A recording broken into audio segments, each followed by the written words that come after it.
Hi everyone, your beloved communication nut Alok is back, and this time with a video on servant leadership.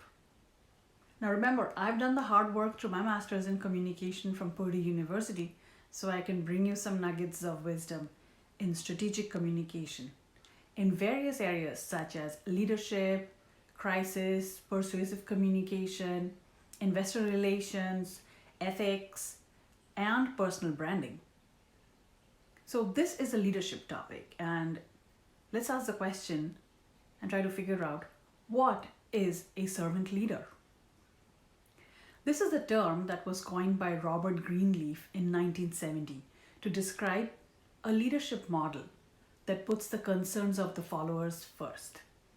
He went on to found a center to promote servant leadership, and his ideas have been adopted by well-known corporations such as Southwest Airlines, SAS, AFLAC, REI, a bunch of nonprofit organizations, and community learning service programs. If you were to try to differentiate or identify what a servant leader looks like versus a traditional boss, how would you do it? Well, let me help you. There are a few differentiating factors, and maybe you can identify them in your manager. 1. A traditional boss is highly motivated by a personal drive to achieve, whereas a servant leader is motivated by a desire to serve others. Traditional bosses are highly competitive with an independent mindset, whereas servant leaders are highly collaborative and are interdependent. They love to give credit to others generously. Third, traditional bosses understand internal politics and use them to their advantage, whereas servant leaders are sensitive to what motivates others and empowers them to win.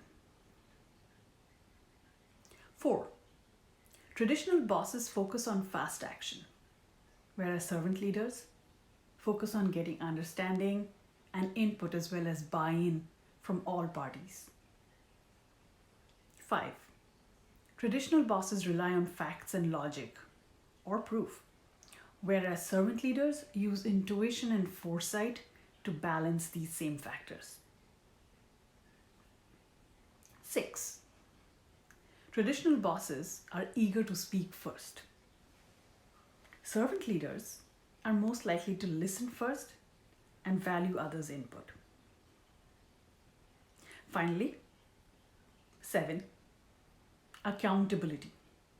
In the case of a traditional boss, it is more often used to find out who is to blame, whereas accountability in case of a servant leader is about making it safe to learn from mistakes.